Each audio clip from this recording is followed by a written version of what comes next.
বাড়ির যদি পৃথিবী তত্ত্ব বা আর্থ এলিমেন্ট কোনোভাবে ডিস্টার্ব হয়, অর্থাৎ বাড়ির সাউথ ওয়েস্ট বা দক্ষিণ পশ্চিম দিকে যদি কোনো বাস্তুদোষ তৈরি হয়, তাহলে এই দিকের বা এই জোনের যে অ্যাট্রিবিউটসগুলো রয়েছে সেগুলোও কিন্তু এফেক্টেড হবে।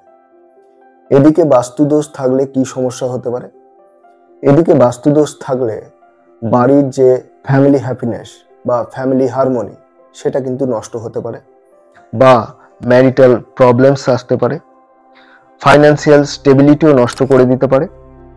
এবং সাউথ ওয়েস্টে যদি কোনো প্রবলেম থাকে, অনেক সময় হার্ট রিলেটেড প্রবলেমসও কিন্তু দেয়, হার্ট রিলেটেড ইস্যুও কিন্তু আসে। কি থাকলে সাউথ ওয়েস্টে বাস্তুদোষ তৈরি হয়?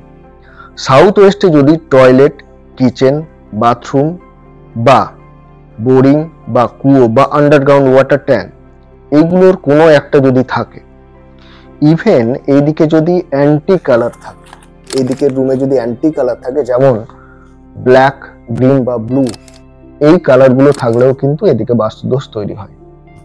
তাই এদিকে যদি কোনো বাস্তুদোষ থাকে তাহলে এর অবশ্যই প্রতিকার করে নেওয়া উচিত।